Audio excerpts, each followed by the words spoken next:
Magluto tayo ng sinigang. Yung nagamit kong lutuan, manipis ang puwet. Nasusunog. Maliit lang kasi yung mantika na ginamit ko kasi ay ano lang, pang gisa lang yung ano, gagamitin nating mantika, maliit lang talaga siya. Kasi sinigang nga naman to, hindi dapat mamantika to. Kaya, hindi nga rin yung iba, hindi ginigisa. Pero, naisipan kong isa ng konti para mabango. Ayan.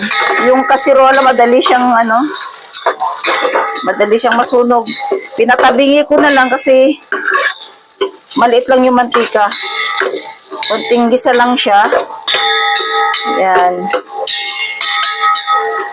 Nagingit ng itim kagad yung kasirola. Ayan.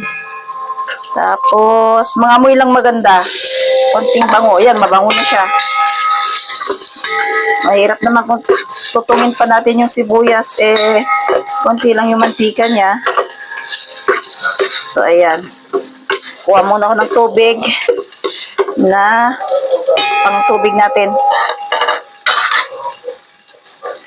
At lagyan natin ng patis, pampalasa. And then, lagyan na natin ng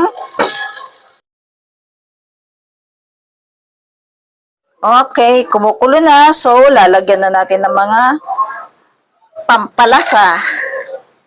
Lagyan natin ng konting betchin. Pag fresh ang fish o galing sa dagat, hindi na kailangan lagyan yan kasi malasa na. So, kanina may patis na to, nalagyan ko na. Ang gulay natin ay pechay, walang mabiling iba. Sarado mga tindahan. So, pechay na lang. Yan. Pero hindi yan ang masarap. Mustasa dapat to. Walang mustasa. Mas masarap ang mustasa pa din. Yan ang original niya. So, lagay na natin yung sili, pero hahanguin ko mamaya yung sili para hindi mag-anghang masyado. Ayan. Tapos, mamaya ng konti, mga 3 seconds, lalagay ko na yung nor, sinigang sa sampalok. Titimplahin ko muna bago ko ilagay yung isda kasi mahirap maglasa pag may isda na. Para mamaya, saglit na lang lulutuin yung isda. Okay, lagyan na natin ng nor, sinigang sa sampalok.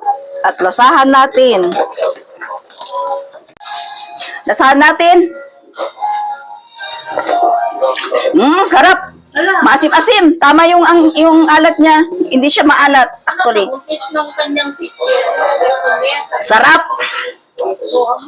Lagay na natin yung isda.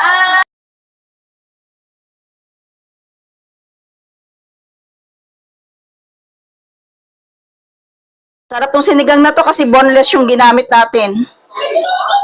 Ayan, yun yung ginagamit ito na pangdaing na bangus. Kain na lang ng kain to. Walang tinik. Yan.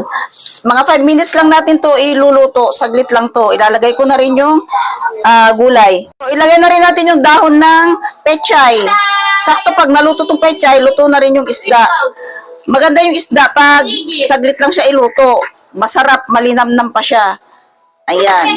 So, mga 5 minutes, luto na yan. Ayan. Luto na. Kakain na.